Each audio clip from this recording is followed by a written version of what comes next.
आबुतदा में कायनात एक खामोश वीरानी थी। ना जमीन थी, ना आसमान, ना दिन था, ना रात, ना सितारे थे, ना चांद, ना सूरज की रोशनी थी, ना मौसमों की गर्दिश। सब कुछ एक निहायत पुरअसरार खामोशी में लिपटा हुआ था। इस खामोशी में एक इरादा पैदा हुआ और वो इरादा तख्लीक का था।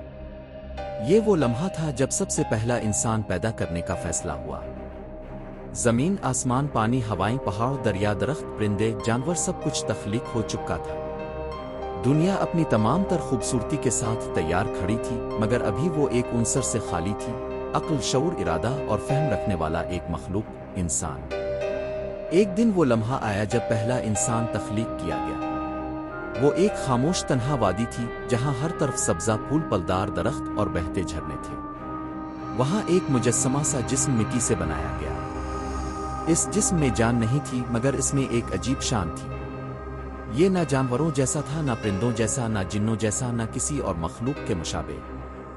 इसके आज़ा तरतीब से जारी हुए थे, इसके चेहरे पर वकार था, हाथ नरम मगर ताकतवर थे और आंखों के मकाम पर कुछ खास गहराई महसूस होती थी। फिर एक वक्त आया जब इस बेजान जिस्म में जिंदगी फूंकी गई। जिंदगी की रमक जैसे ही इसके अंदर पहुंची, इसने आंखें खोली।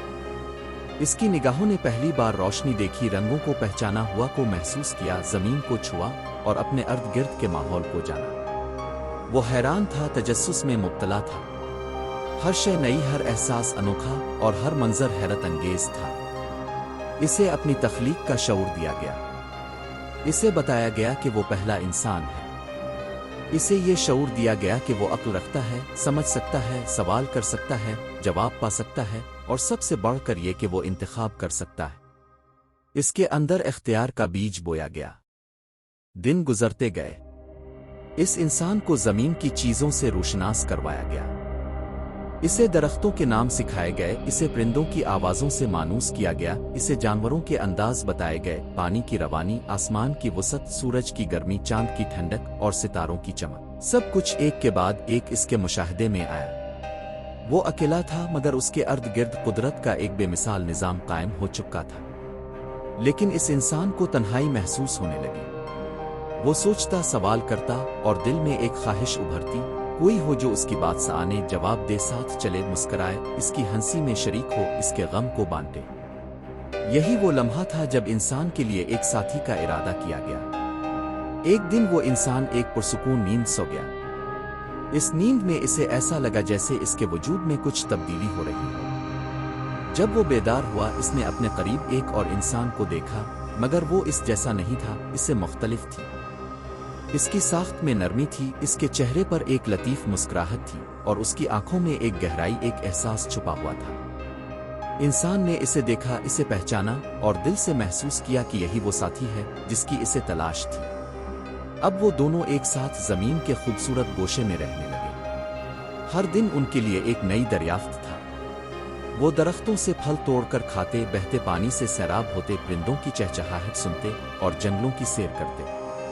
वो एक दूसरे से बातें करते, हंसते और एक दूसरे के ख्यालात को समझने लगे। मगर उनकी जिंदगी सिर्फ खुशियों से नहीं भरी थी। उन्हें एक हुक्म दिया गया था।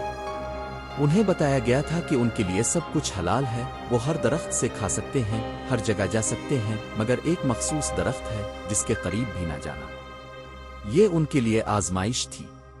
ये उनके इख्तियार का इम्तिहान था। वक्त गुजरता गया। वो दरख्त उनके लिए एक अलामत बन गया। वो इसे देखते मगर करीब ना जाते। वो खुद को रोकते, मगर दिल के किसी गोशे में एक तजस्सुस जागता, आखिर इस दरख्त में क्या है जो इससे दूर रहने का कहा गया है? क्या वो कोई खास शय है? क्या इसमें कोई राज छुपा है? यही तजस्सुस, यही सवालात वो दरवाजा थे जिससे वसवसे उनके दिल में आते। उन्हें एक ऐसी आवाज ने वरगलाया जो बड़ी मीठी, नर्म और दिलकश थी, मगर उसकी नीयत में धोखा, फरेब और हसद छुपा था। इसने इंसान को बावर कराया कि वो दरख्त कोई आम दरख्त नहीं, बल्कि वो एक राज की कुंजी है।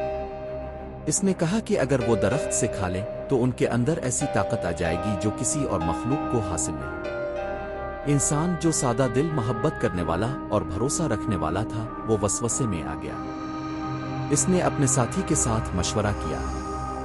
दोनों ने सोचा, तजब्जुब में मुब्तला हुए और आखिरकार इन्होंने वो किया जो मना किया गया था। جو ہی انہوں نے اس درخت کا پھل چکھا ایک عجیب تبدیلی ان پر وارد ہوئی۔ وہ یکدم اپنے وجود سے واقف ہو گئے۔ انہیں شرم محسوس ہونے لگی۔ انہیں اپنی بے لبسی کا احساس ہوا۔ وہ درختوں کے پتے توڑ کر اپنے آپ کو ڈھانپنے لگے۔ ان کے دل میں ندامت پیدا ہوئی، آنکھوں میں آنسو آ گئے اور ایک عجیب بے چینی ان پر طاری ہو گئی۔ اب وہ اس مقام پر نہیں رہ سکتے تھے جہاں وہ پہلے تھے۔ انہیں زمین پر بھیج دیا گیا، مگر تنہا نہیں۔ ان کے ساتھ علم، شعور، اختیار اور توبہ کا جذبہ بھی تھا۔ زمین پر آنے کے بعد ان کی زندگی اکثر بدل گئی۔ اب وہ مقام نہ تھا جہاں ہر چیز خود بخود مہیا ہو جاتی تھی، جہاں نہ بھوک تھی، نہ پیاس، نہ دکھ تھا، نہ محنت، نہ جدوجہد تھی، نہ غم۔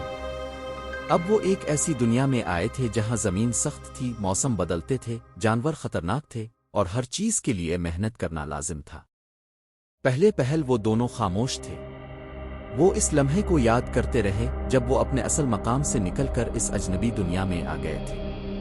ان کے دلوں میں ندامت تھی، ایک بے چینی تھی اور آنکھوں میں وہ منظر سجا تھا جو اب ماضی بن چکا تھا۔ لیکن وقت رکا نہیں، زمین کی گردش جاری رہی، سورج طلوع اور غروب ہوتا رہا اور وہ دونوں نئے ماحول سے آہستہ آہستہ مانوس ہونے لگے۔ زمین پر ان کے لیے سب کچھ نیا تھا۔ انہیں رہنے کے لیے جگہ بنانی تھی، کھانے کے لیے خوراک تلاش کرنی تھی، موسموں سے بچنے کے لیے کپڑے اور چھت کا بندوبست کرنا تھا۔ یہ سب ان کے لیے آسان نہ تھا، مگر وہ جستجو کرتے رہے، سیکھتے رہے اور محنت سے ایک نئی زندگی کی بنیاد رکھی۔ وہ زمین کے موسموں کو سمجھنے لگے۔ سردی آتی تو وہ پتوں اور کھالوں سے خود کو ڈھانپتے، گرمی میں سایہ دار درختوں کے نیچے بیٹھتے، بارشوں میں غاروں کی طرف جاتے۔ وہ زمین پر ہل چلاتے، بیج بوتے اور فصل اگانے لگے۔ انہیں خوراک اگانے کا صرف